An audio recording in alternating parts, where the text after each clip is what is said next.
మీరు మీ అభిమాన shows and serials TV కన్నా ముందు ఈటీవీ విన్ యాప్ లో చూడండి. Download and subscribe to ETV win app. 99 రూపాయలు మాత్రమే. నా బాడీ టచ్ చేయగానే నిన్ను గిరగిరా మత్తు తిప్పేస్తుంది. బావా వదులు వదులు వదులువే.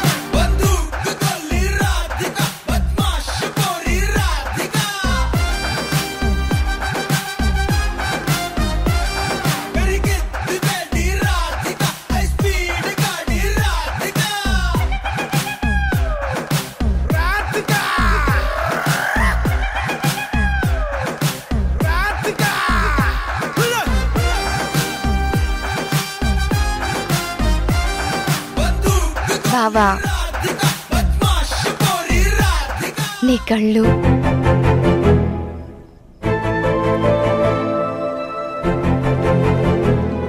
నీ మీసం నీ లిప్స్ అబ్బబ్బబ్బబ్బా నేను చూస్తూ ఉంటే నాకైతే మన చైల్డ్హుడ్ లో నువ్వు ఎలా ఉండేవాడివో నాకస్సలు గుర్తుకు రావట్లేదు. నువ్వు కూడా నన్ను అలాగే చూడు బావా.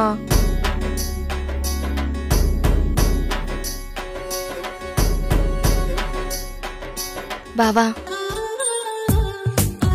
నా ఐస్ చూడు.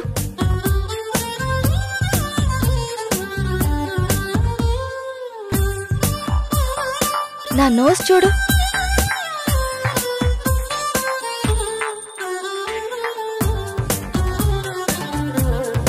నా చీక్స్ చూడు. బావా నా పెదాలు చూడు.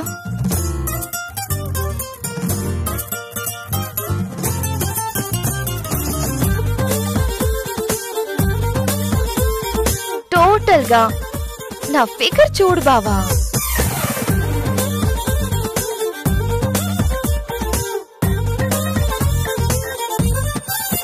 నన్నింత డీప్ గా చూడాలని, ఎంతో క్లోజ్ గా ఉండాలని చాలా మంది నా వెంట పడుతూ ఉంటారు.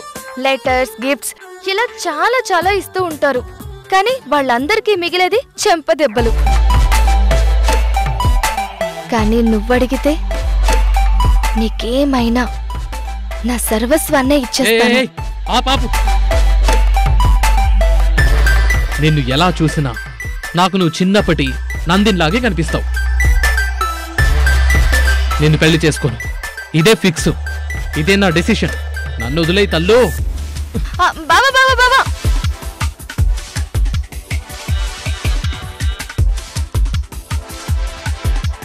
బావా నువ్వు ఏం చేసినా నేనే నీ భార్యని, నువ్వే నా భర్తవి.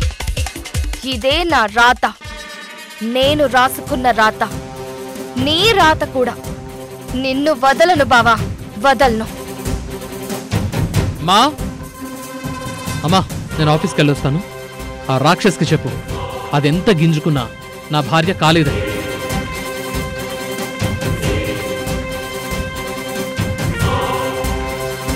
ఏంటత్తా వెళ్ళిపోతున్నాడా?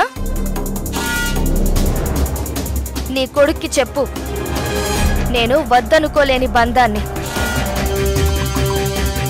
ఈ ఇంటికి మేనాలు తెచ్చే మేనకోడల్ని, ఒక్కగానొక్క కోడల్ని.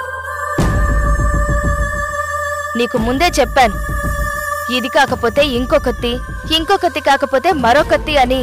ఎవత్తైనా ఈ ఇంటి గుమ్మం తొక్కాలని చూస్తే దాన్ని చంపేస్తాను. అది కాదమ్మా, నువ్విలా మాట్లాడడం. నువ్వు అడ్డొచ్చినా నిన్ను కూడా చంపేస్తాను. నువ్వెలా నచ్చ చెప్తావో నాకు అనవసరం. ఈ నందిని అనుకున్నది జరగాల్సిందే.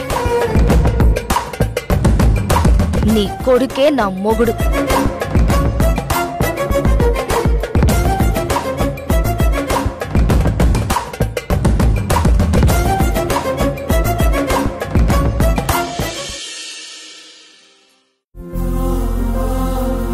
రాముడు, జరిగిన దాంట్లో నా కొడుకు నేరం లేకపోయినా వాణ్ణి కార్నర్ చేసి రికించారు. వాడికిచ్చిన ప్రమోషన్తో పాటు వాడి జాబ్ని కూడా పోగొట్టుకునే పరిస్థితుల్లో పడిపోయాడు. నేనిప్పుడు వెళ్ళి వాడితో మాట్లాడాలి. ఈ పరిస్థితి నుంచి బయటపడ్డం ఎలాగో ఆలోచించాలి. సౌందర్య, నేను తిరిగొచ్చేలోపు ఆ దుర్మార్గులు మీకేమైనా చెడు చేయాలని చూస్తే నువ్వు వెంటనే నాకు ఫోన్ చేయి. కానీ పెద్దమ్మ, నువ్వు అన్నయ్య దగ్గర ఉంటావు కదా. పర్వాలేదమ్మా, నేనెలాంటి పరిస్థితుల్లో ఉన్నా నీ ఫోన్కి ఆన్సర్ చేస్తాను, సరేనా? సరే పెద్దమ్మ. సరే, నేను వెళ్ళొస్తాను రాముడు.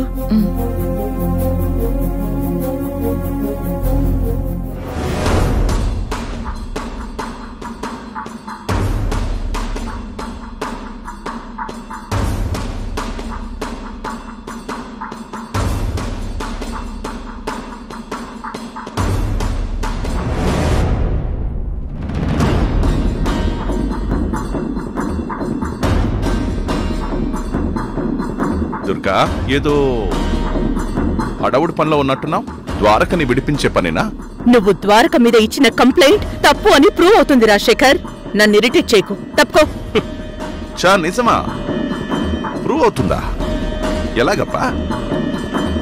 ఏం మహేంద్ర, ఎలారా ప్రూవ్ అవుతుంది? నీకు తెలీదురా, దుర్గనుకుంటే అయిపోతుంది. చా, నిజమా? ద్వారక అకౌంట్లో పడిన చెక్కు తను సంతకం చేసింది కాదని ఫోర్జరీ చేశారని చెప్తుంది. తనసలు ఆ చెక్కు ఇవ్వలేదనే చెప్తుంది. చెప్పడమే కాదు, ప్రూవ్ చేస్తుంది కూడా.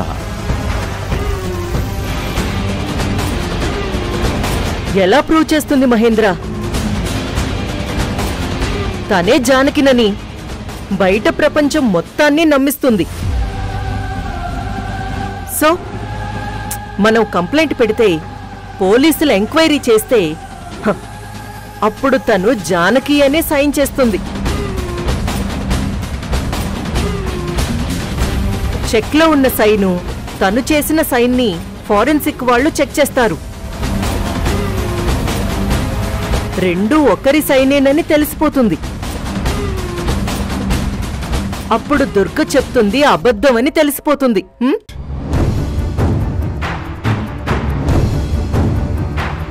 అప్పుడు కూడా అబద్ధం చెప్పేది దుర్గ కాదు కదా, జానకి కదా.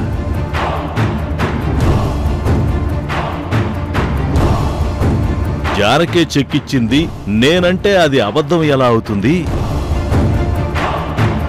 అర్థం కాలేదా? నేను జానకిని అంటుంది కదా దుర్గా.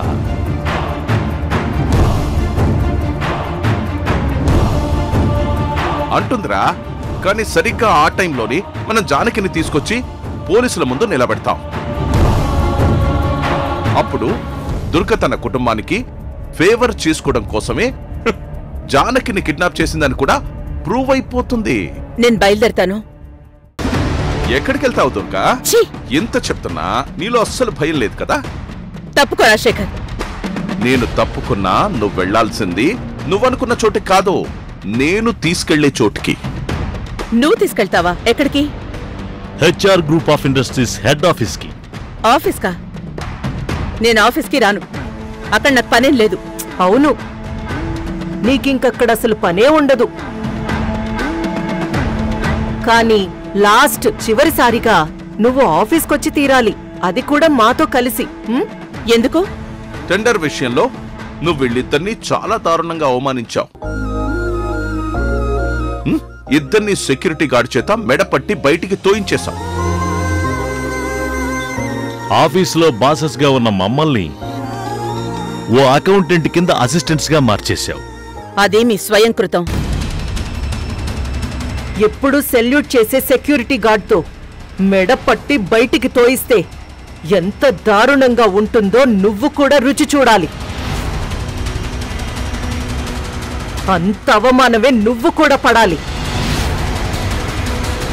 అన్నిటికంటే ముఖ్యంగా ఇన్ని రోజులు నువ్వే జానకివని ఆఫీసులో బోర్డు మెంబర్స్ అందరినీ కూడా నమ్మించి జానకి పేరు మీదకి పవర్ ఆఫ్ అటర్నీ రాయించి కళ్యాణ్ రాముడి పేరు మీదకి ఆస్తులన్నీ ట్రాన్స్ఫర్ చేయించాం. వీళ్ళిద్దరినీ బయటికి పంపించాం. ఇప్పుడు అదే జానకిగా ఆఫీస్కి వచ్చి మళ్ళీ మొత్తం ఆస్తి మీద, ఆఫీస్ మీద అధికారం అంతా మా విశాలాక్షికి ఇస్తున్నట్టుగా డాక్యుమెంట్స్ మీద సైన్ చెయ్యాలి.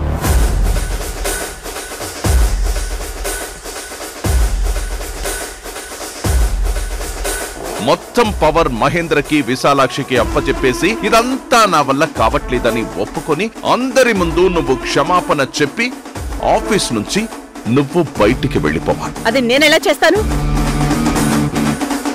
ఇది మొత్తం జానకి సంబంధించింది. కానీ నువ్వే జానకిగా ఆఫీసు వ్యవహారాలన్నీ చక్కబెడుతున్నావు కదా. ఈ ఆస్తిని కాపాడడానికి మాత్రమే చెప్పాను కదా. ఈ వెధవ లాజిక్లు మాకు చెప్పకు.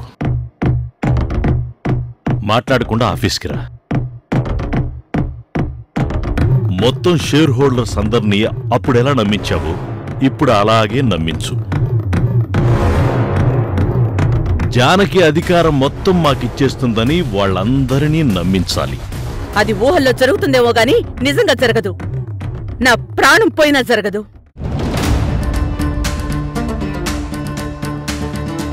ఏంటి దుర్గా ఇది? ప్రతిసారి నువ్వు కాదనడం, నేను జానకి గురించి గుర్తు చేయడం, నువ్వు ఒప్పుకోవడం.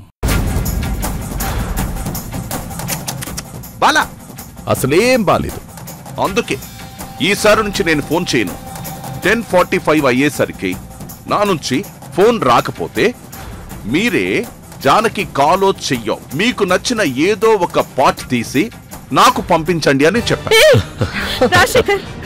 ఇప్పుడు టైం 10:44. రాజశేఖర్ అంటే ఇంకా ఒక్క నిమిషమే ఉంది.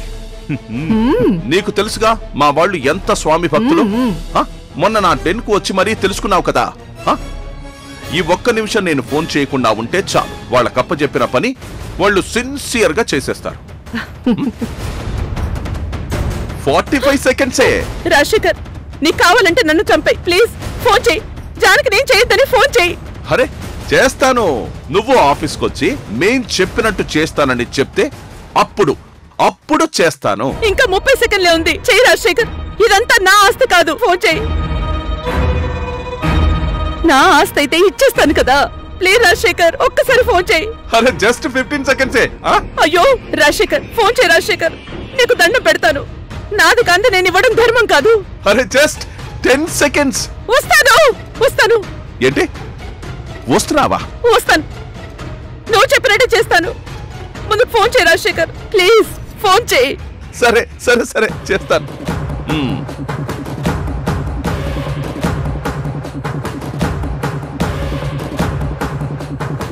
రేయ్ మీరేం చేయొద్దురా. ఇదిగో దుర్గే నేను చెప్పినట్టు చేస్తోంది. ఓకేనా? బయలుదేరుతామా? సరే. ఇలా కాదు, నువ్వు రెగ్యులర్ గా ఆఫీస్కి వెళ్తావే అలాగా వెళ్ళు.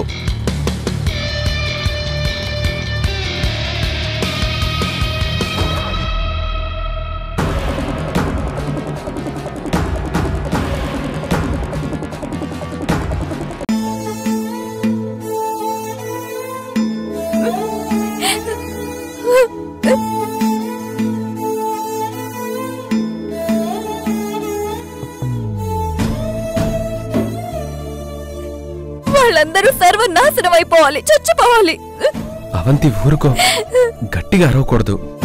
నువ్వెంత సిన్సియర్ ఆఫీసరో వాళ్ళకి తెలీదా? తెలియకుండా ప్రమోషన్ ఎలా ఇస్తారా అవంతి? ఇచ్చారు. ఇచ్చినట్టే ఇచ్చి వెంటనే లాగేసుకున్నారు. అసలు నీ పై ఆఫీసర్లను అనాలి. వాళ్ళు ఇన్ని రోజులు నిన్ను పరుగులు పెట్టించి బాగా వాడుకొని ఇప్పుడు కరేపాకులా తీసి పడేశారు. అవంతి ప్లీజ్, నువ్వు ఆఫీసర్స్ ని తిడితే ఏసీబీగా ప్రమోషన్ వచ్చి నేను కోర్టు మార్షల్ ని ఫేస్ చేయాల్సి వస్తుంది. రాత్రనక పగలనక ఇంటికి అమ్మకి పెళ్ళానికి దూరమై ఎన్ని రోజులు.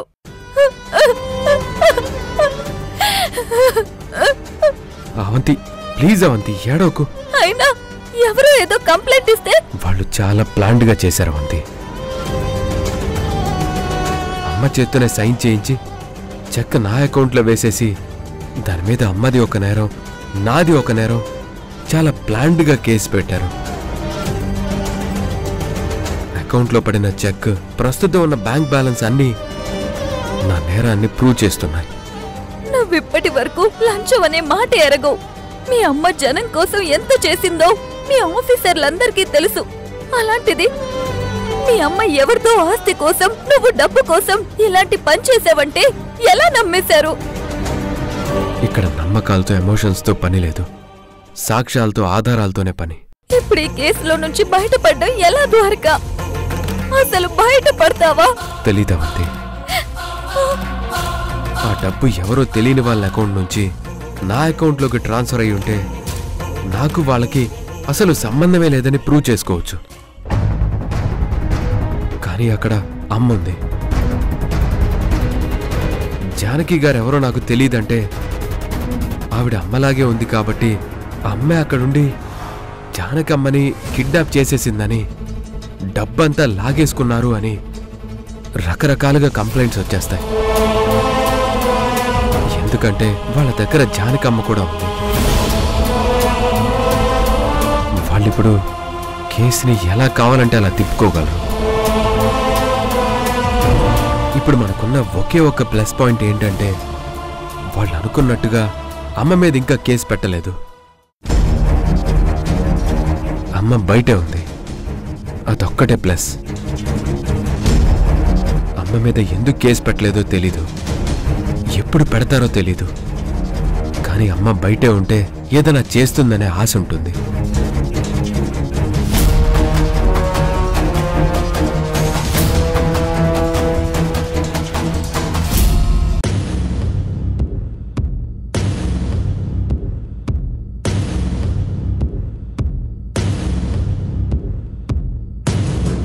రా దుర్గా, రా రా. రా దుర్గా. సిస్టర్, హ? అవసరం మనిషిని మార్చొచ్చు కానీ అవసరాన్ని మనిషి మార్చలేడు.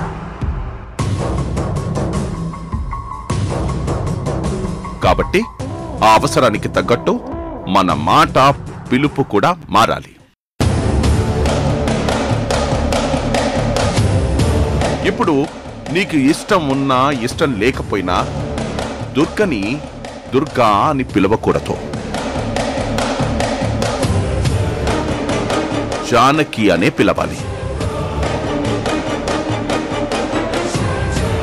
లేదంటే మన అవసరం ఎప్పటికీ తీరదు ఎరా కదా. You're right bro. జానకి పద, పద జానకి. ప్లీజ్ పద జానకి.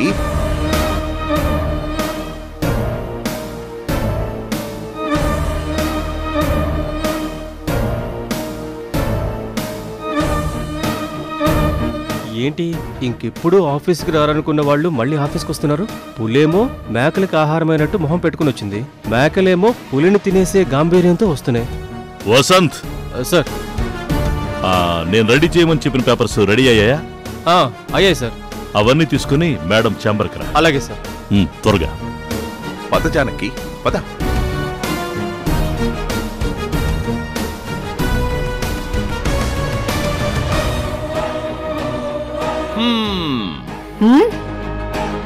రండి జానకి గారు, రండి.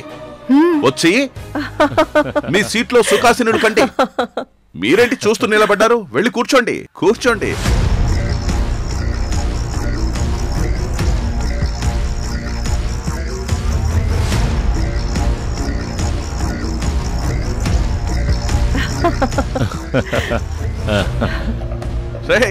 మీరెందుకు నవ్వుతున్నారా? నువ్వు అతి చేస్తుంటే నవ్వు రాకేముంటుంది? ఇందులో అతేముంది? ఎటు ఇంకా సేపట్లో ఈ కంపెనీ నుంచి అవమానించబడి వెళ్ళిపోతుంది. చివరిదాకా రెస్పెక్ట్ రుచి చూపించి మరీ పంపించేస్తే ఇంకొంచెం ఎక్కువ బాధపడడానికి అవకాశం ఉంటుంది కదా. అవును బ్రో, ఏదైనా సరే పీక్స్ లో ఉన్నప్పుడు ధన్నమని కిందకి పడిపోతే ఆ పెయినే వేరేలా ఉంటుంది.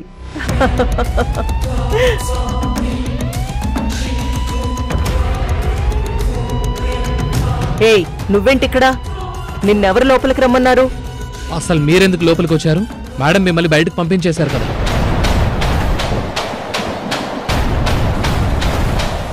అమ్మో, తనకి విషయం తెలియక ఏదేదో మాట్లాడేస్తున్నాడు. చరణ్, నువ్వేమీ మాట్లాడుకో, నీకేం తెలియదు. అది కాదు సార్, మేడం వీళ్ళని మెడపట్టి బయటకు గెంటించేశారు. వీళ్ళు కంపెనీని లాస్ చేయాలని చూశారు. అలాంటి వాళ్ళు మళ్ళీ ఇక్కడికి ఎందుకు వచ్చారు? మేడం మీరు చెప్పండి మేడం, వీళ్ళని మీరు రమ్మన్నారా? రేయ్ స్వామి భక్తి, నువ్వు కాసేపు నోరు ముయ్యరా. మీరెవరు సార్ అసలు? నేనా నేనా హ, అదిగో దాని మొగుణ్ణి. తోటికొచ్చినట్టు మాట్లాడామంటే మర్యాదగా ఉండదు. నీకెంత ధైర్యం మా ఆఫీస్కి వచ్చి మా మేడంని? రాజశేఖర్ వద్దు.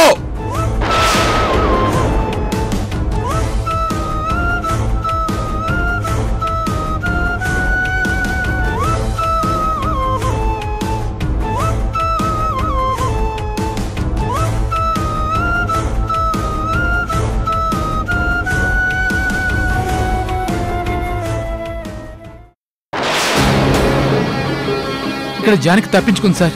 వెంటనే దాన్ని వెతికి పట్టుకోండి, లేదంటే రై మీ అందరి బాడీలు కనిపించకుండా పోతాయి.